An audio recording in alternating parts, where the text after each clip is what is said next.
Estamos de volta com a cobertura paranaense dos resultados das eleições. Vamos ao Tribunal Regional Eleitoral saber das novidades com o repórter Bruno Henrique. Oi, Vili, 10% das urnas apuradas. Aqui é o telão do Tribunal Regional Eleitoral do Paraná, candidato ao Senado. Temos aqui a liderança de Sérgio Moro, até agora com 32,1% dos votos recebidos, em torno de 183.387 votos. Na sequência, Paulo Martins do PL, com 29,44% dos votos recebidos, 164.544 votos. Álvaro Dias do Podemos, com 23,50% dos votos recebidos, 131.333 votos. Na sequência, Zane Ferreira do PV, 8,4% dos votos recebidos. Nisteude do PROS com 2,71% dos votos recebidos. Desirê. Agora sim, Vili, retomando. Desirê com 1,97% dos votos recebidos. Orlando Pessutti com 0,98% dos votos. Laércio Matias do PSOL com 0,25% dos votos recebidos. Temos aqui ainda Roberto Franco da Silva Júnior, ainda sob júdice, e Dr. Saboia com 0,04% dos votos recebidos. Vili, eu estou ao lado aqui da Rubiane Creus, que faz parte dessa coordenação aqui da assessoria de imprensa do Tribunal Regional Eleitoral do Paraná. Para aquele que está nos assistindo agora e que não pôde votar nesse domingo, como é que ele faz para justificar? Como é que funciona para ele a partir de agora? Boa noite para você, Rubiane. Boa noite. O eleitor ou a eleitora que não conseguiu votar nesse primeiro turno tem até 60 dias para fazer a sua justificativa eleitoral. A pessoa pode entrar no próprio aplicativo e-Título ou no site do TRE do Paraná e colocar ali a justificativa. Um comprovante de passagem, um bilhete, pedágio, um atestado médico, e essa justificativa segue a seu juízo eleitoral. O contexto do segundo turno, são votações diferentes, como é que funciona? São votações diferentes. O eleitor ou a eleitora que não votou neste primeiro turno, ele pode e deve sim votar no segundo turno. Obrigado pela sua participação. Eu volto com você para os Vili. E nós vamos agora ver estes resultados, na opinião aqui do nosso convidado da SL Pesquisas, que é o Bruno Lopes. Bruno, o que é que você diz destes números em relação ao Senado? Você tem aí, pode conferir como é que está a situação. Dá para afirmar alguma coisa já nesse momento que nós estamos nas pesquisas? Vili, essa eleição está me trazendo algumas surpresas. A primeira delas é a demora na apuração dos votos do Paraná. Nós nunca tivemos uma demora tão grande. A essa hora, nós já estamos 15 para as 7 e só tem 10% dos votos apurados. A segunda delas são alguns resultados totalmente diferentes do que as tendências das pesquisas. Ou seja, hoje você tem o Álvaro Dias, que liderou durante muito tempo, em terceiro lugar. Mas um dado que a gente tem que observar é que o Paulo Martins está crescendo, já está com 29 e quase encostando no Moro. E a campanha do Paulo Martins, nas últimas semanas, foi simplesmente dizer: eu sou o candidato do Bolsonaro.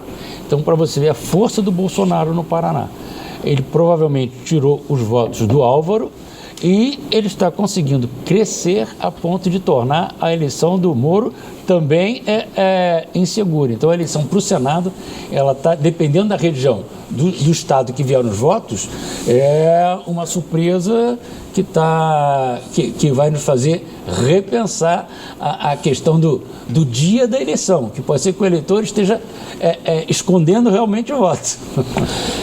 Murilo Hidalgo, o que você diz desse caso? Lembrando que estamos com 11,3% das urnas apuradas até aqui para o Senado. Eu acho que fica muito claro que, ao meu ver, que a eleição vai ficar entre Paulo Martins e Moro, com uma vantagem para o Moro, né? Certo? Na quinta-feira a gente publicou uma pesquisa onde o Moro estaria 2 pontos na frente já. Então eu acho que o Moro tem uma certa vantagem, mas o Paulo Martins, como o Bruno falou, 11% dos votos, eu acho que tem muita chance ainda, certo? Eu acho que a eleição está entre os dois. O Álvaro já está ficando um pouco mais complicado para o Álvaro Dias. Vamos citar aqui os 10 que estão na frente como deputados federais aqui do Paraná, nos números até agora. Lembrando, aqui são 7,4% dos votos apurados. É pouco ainda, mas aparece em primeiro lugar Deltan Dallagnol com 4,9%, Sandro Alex com 4,9% também, praticamente quase colado ali Deltan Dallagnol, Gleisi Hoffmann com 3,7%, Pedro Lupion com 3,3%, Felipe Barros com 3,1%, Beto Preto, ex-secretário da Saúde, 2,8%, Felipe Francischini, 2,8%, filho do Francischini, e também o Sargento Faur, que é uma figura folclórica que aparece como um policial, aquela ideia do herói. E ele está aqui com um resultado também entre os 10 mais, 2,4%. São alguns nomes. A seguir vem Aliel Machado, vem Luciano Dutti, que já foi prefeito de Curitiba, e Zeca Dirceu, na sequência, filho do José Dirceu. O que dá para dizer disso? Bom, embora nós tenhamos muito poucos votos apurados, né, mostra que alguns candidatos estão mantendo uma previsão de votos como era que as pesquisas apontavam. Acredito que vindo votos de outras regiões, outros nomes vão crescer, mas nós vamos ter poucas surpresas nessa eleição para deputado. Mas isso daí indica uma tendência a confirmar o que as pesquisas vêm montando. Os mais votados nas eleições anteriores continuam sendo bem votados atualmente. Murilo Hidalgo? Exatamente. Chama atenção, por enquanto, né, o Beto Richa, que eu acho que estava bem cotado, não aparecer entre os mais votados, né? Certo? Isso eu acho que para mim é o que mais me chama atenção nesse momento, com esses 10% de apuração até agora. Vamos ver também deputados estaduais, como é que está até este momento. Deputados estaduais, temos até aqui cerca de 6... Eu já confiro aqui qual que é o total. Mas os 10 mais até esse momento: Alexandre Cury com 5,2% em primeiro, depois Márcio Nunes com 3,1%, Márcio Nunes, Traiano com 2,7%, Romanelli 2,6%, Emerson Bacil com 2,3%, Professor Lemos 2,2%, Hussein Bacri 2,02%, Mabel Canto 2%, Thiago Amaral com 1,9%, Moacir Fadel com 1,6%, são os nomes que aparecem com destaque, então, nessa disputa pelas vagas a deputado estadual. Algo a acrescentar, Murilo, com relação às eleições de deputado estadual, sem surpresas do que a gente viu até agora? Eu acho, assim, que assim, o esperado era o Alexandre Cury ser o deputado estadual mais votado, está se confirmando, né? Márcio Nunes também, Traiano e Romanelli. Eu acho que não tem muita surpresa entre os mais votados para deputado estadual. Porque são articuladores, estão dentro da Assembleia Legislativa há muito tempo de experiência e esquemas bem montados pelo interior. O Traiano é o presidente da Assembleia, o Romanelli é o primeiro secretário, o Alexandre Cury é um concurso, né? Um campeão de votos, e o Márcio Nunes era secretário de Estado do Meio Ambiente do Ratinho Júnior. Veja, a questão de região que você falou, ela tem um peso bastante grande. O Alexandre Cury herdou do Aníbal Cury um grupo de municípios muito importante e significativo, e que ele conseguiu manter. Ele fez o trabalho dele de assistência, de atendimento, de levar para os eleitores daquela região todo o trabalho que o velho Aníbal Cury levava. Então mostra que ainda é importante para o candidato ou para o deputado que quer se eleger, ele cuidar da sua base. Que é a linha do assistencialismo, que é uma linha antiga e que permanece até hoje. Aí eu perguntaria se assistencialismo é algo negativo ou positivo, porque se ele tem uma região de municípios que vota nele e ele vai trabalhar para buscar desenvolvimento, emprego, estrada, eu acredito que isso é trabalho, né? Assistencialismo é quando troca voto por cesta básica, favores, né? Eu acho que o trabalho é diferente. Eu acho que nós não podemos imaginar que o número grande de deputados que nós temos, cada um deles não tenha uma área onde se propõe a trabalhar. Vamos voltar ao TRE com o João Marcelo, repórter, trazendo mais informações de lá. João Marcelo.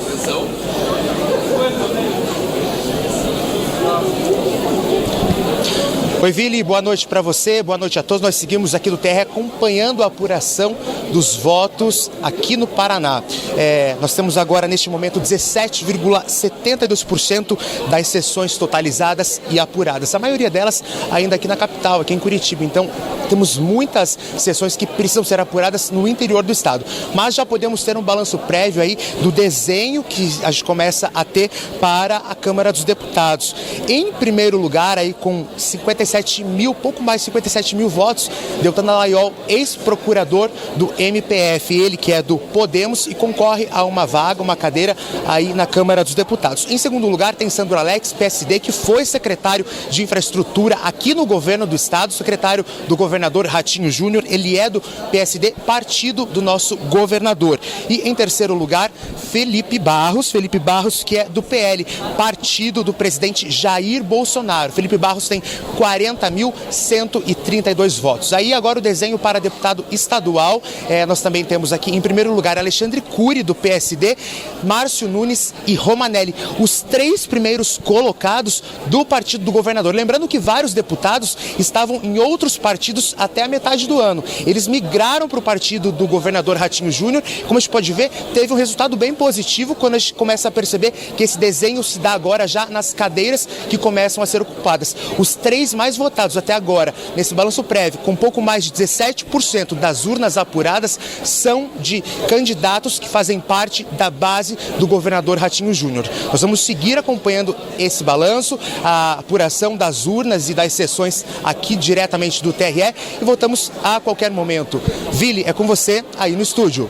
Vamos adiante. Murilo Hidalgo, fica também nesses resultados mostrados agora a força do governo do estado, que não só consegue uma reeleição surpreendente em números, mas também vários dos nomes que a gente vê para estadual, para federal, os deputados vão com o apoio do governo do estado. Exatamente, Vili. No Paraná nunca tivemos um governador não reeleito, né?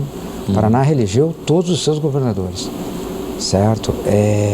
E mostra também a força que eles têm junto ao governo, o fato de trabalhar junto, e a força da Assembleia, a força de já ser deputado estadual, já ser deputado federal. Eles largam com uma vantagem enorme em relação aos demais.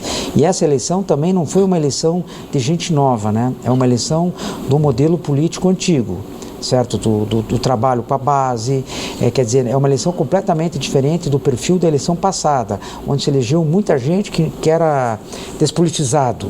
Essa eleição está sendo uma eleição do mundo político. Outro detalhe importante que pode ficar como resultado dessa eleição, o caso do Deltan Dallagnol, por exemplo, mantidas essas proporções de eleição como deputado federal, ele pode se tornar uma força política importante do estado, a partir do resultado. O que você está falando agora é algo que eu acho que o paranaense já vem sonhando há algum tempo, lideranças novas, né? Então nós temos visto nas últimas eleições, a única liderança nova realmente que despontou foi o Ratinho, que já não é tão novo, ele veio construindo essa carreira. O resto nós temos Requião, Álvaro Dias, Pessutti, nomes que estão há muito tempo aí e que foram se desgastando e não foram sendo criadas novas lideranças. Mas eu creio que o Deltan ainda está no efeito Lava Jato, né? Deltan e Moro fizeram um trabalho de identificação muito grande entre os dois. Então, se nós observarmos a votação do Moro, pode observar que a votação do Deltan está indo mais ou menos na mesma direção, tá? E, Murilo Hidalgo, sobre esse mesmo assunto, como é que você vê o fato de surgirem, se consolidarem nomes novos na política? O caso do Deltan Dallagnol até aqui está impressionando. O Moro não sabemos se vai levar ou não a vaga, mas de qualquer forma tem uma votação expressiva. Eu vejo, assim, principalmente, está ficando muito claro também que, pelo menos em alguns estados que são mais bolsonaristas, esses candidatos estão tendo uma vantagem também. As pessoas que estavam ligadas mais ao Bolsonaro, que é o fato do próprio Moro, que fez uma campanha que eu não apoio o PT no segundo turno, o próprio Paulo Martins colado no Bolsonaro, certo, e no Ratinho. Então ficando muito claro também que tiveram uma vantagem. Propriamente Santa Catarina, o Jorge Seife, o Mourão. Então, quer dizer, no sul do Brasil está pesando até agora nesses resultados parciais o apoio do presidente Bolsonaro. Isso traz para a gente uma dúvida com relação ao resultado nacional, porque se nós temos a apuração mais agilizada nos estados do Sul, Centro-Oeste, e isso dando uma vantagem para o Bolsonaro, na hora que entrarem votos do Nordeste. No Norte, o Bolsonaro também tem uma vantagem. No Nordeste e Sudeste, São Paulo e Minas, o Lula pode ter uma reação grande. Então nós vamos ter que aguardar um pouquinho mais para definir. Mas a grande surpresa no Paraná, com certeza, é o Senado. Pelo conhecimento que vocês têm de trabalho de pesquisa tanto tempo, o que é que leva, Murilo Hidalgo, ao surgimento e consolidação de nomes, no caso de deputados federais, estaduais, pessoas que depois vão ficar 30, 40 anos aí e depois vão botar o filho e o neto também lá na frente? Vamos pegar né? o exemplo dos dois que estão liderando até agora, tá? O Deltan e o Moro. Quer dizer, eles criaram um recall, uma imagem muito forte na Lava Jato. Criaram um recall muito forte do trabalho deles na Operação Lava Jato. E eu vejo principalmente por eles serem anti-PT no estado do Paraná. Isso deu um aporte muito grande à candidatura deles.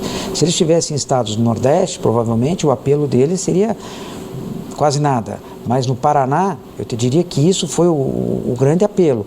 E principalmente o fato da expectativa de que o Lula vai virar presidente, que o Lula já teria ganho a eleição no primeiro turno. Isso também eu acho que alavancou demais os dois, no sentido de vamos eleger pessoas que vão fazer oposição ao próprio Lula lá em Brasília, certo? Eu acho que isso foram fatores assim muito importantes para os dois nesse momento, ao fato de serem adversários do Lula e do Partido dos Trabalhadores. Isso eu acho que fez com que eles tivessem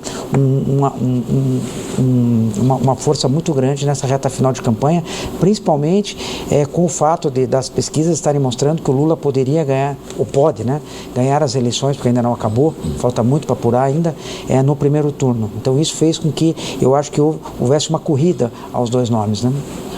Bruno Lopes, nessa mesma questão, nomes que chegam e se consolidam, as receitas fundamentais que todo político procura. Claro que tem a questão de ocasião, né? Às vezes é alguém que está do seu lado, algum candidato que leva o outro. Veja, a bancada da Assembleia e de deputados estaduais e federais, ela sempre depende muito de vários outros fatores que não só a campanha. É muito pouco tempo que os candidatos têm em TV, rádio, para poder se consolidar. Então eles precisam ter uma base ou de uma região ou de uma categoria profissional para representar. Então é um trabalho que às vezes ocorre fora do cenário político, né? Então quando chega no cenário político, ele traz um número de eleitores grande, ele traz uma informação que se identifica com algum grupo e esse grupo faz a sua votação expressiva. E esse grupo, tendo nele, ele se elegendo, fazendo um bom trabalho, ele tende a permanecer, como você falou, décadas e depois conseguir colocar filhos e netos. Nós temos aí concorrendo, se você olhar sobrenome da grande maioria dos candidatos votando, você vai lembrar que esse sobrenome é conhecido. Então, realmente, quando ele se identifica, quando o candidato se elege, se identifica com uma categoria profissional, com uma classe, ou agricultores, ou a bancada da bala, dos evangélicos, ou da iniciativa privada, da indústria, ele representa um grupo grande. E aí ele consegue ter uma votação em função disso, não da campanha eleitoral. Vamos atualizar aqui, eu vou pedir a opinião do Murilo Hidalgo, para presidente 20,2% das urnas apuradas até agora é o que nós temos, Jair Bolsonaro 47,9%, Lula 43,3%, Simone Tebet 4,5%, Ciro Gomes 3,05% são os que estão na frente, que se despontam mais. Exatamente, mas acho nesse momento pouco provável que a gente consiga ter uma eleição terminando no primeiro turno. Precisa abrir muito a diferença, precisa ver de onde está entrando esses votos também, né? Da onde está entrando esses votos, essa é a grande dificuldade. Se já entrou tudo do Sul, é ruim para o Bolsonaro. Exatamente. Se já entrou do Nordeste, já é ruim para o Lula. Depende de onde está entrando os votos, né? Aquilo que nós estamos imaginando desde o início está se configurando. A diferença de Bolsonaro para Lula está diminuindo, que provavelmente do Sul já entrou grande parte, está entrando agora Nordeste, Centro-Oeste e Sudeste. Então, a probabilidade dessa diferença diminuir, e pode ser até que o Lula passe o Bolsonaro, mas aquela folga que as pesquisas estavam identificando de 14, 12 pontos de Lula na frente de Bolsonaro, provavelmente não vai acontecer. Se alguém ganhar no primeiro turno, vai ser com 51, 50 alguma coisa, e pode ser qualquer um dos dois, se os números continuarem nessa progressão. Vamos conferir o governador, 38,5% dos votos apurados, Ratinho Júnior 69,8%, Requião 25,7%, Gomide 2,2%, e depois os outros candidatos que praticamente não chegam a pontuar, só dão frações. Então, aqui nós temos outra situação que já era esperada, não é isso, Murilo Hidalgo? Já era algo que era esperado, veja aqui com relação, estão aqui os números. Em relação ao governo do Paraná, as pesquisas estavam dando em torno de 68% dos votos válidos. Inclusive nós publicamos 68 a 24, 25, está batendo. Agora, a grande surpresa está no Senado. Certo? Que as pesquisas, pelo menos a nossa de quinta-feira, dava o Moro na frente com 2 pontos, o Álvaro em segundo e o Paulo Martins atrás, o que mostra que houve uma força muito grande do Paulo Martins e do Bolsonaro para o candidato Paulo Martins. Certo? Isso o que pode ter impulsionado o Paulo Martins, além da campanha? A força dos deputados, a força do governo, né? A força do governador Ratinho Júnior. Ele, pessoalmente, ele entrou na campanha do Paulo Martins, né? E aí faz essa mudança, assim. Exatamente. O fato é que para o Requião, nós vamos voltar em um minuto, mas só aqui um último comentário, né? Para o Requião não se esperava uma grande diferença, porque... Resta ele tentar chegar aos 30%, que até agora não chegou. Para manter o eleitorado, que o Requião, todas as eleições que disputou, ele sempre teve, ele já largava em torno de 25% a 30%, e depois ele crescia durante a campanha. Agora ele está mantendo o seu eleitorado inicial, que é o fiel dele, mas a campanha dos deputados é muito forte em prol do Ratinho. Voltamos com a rede nacional da TV Bandeirantes, daqui a pouco estamos de volta.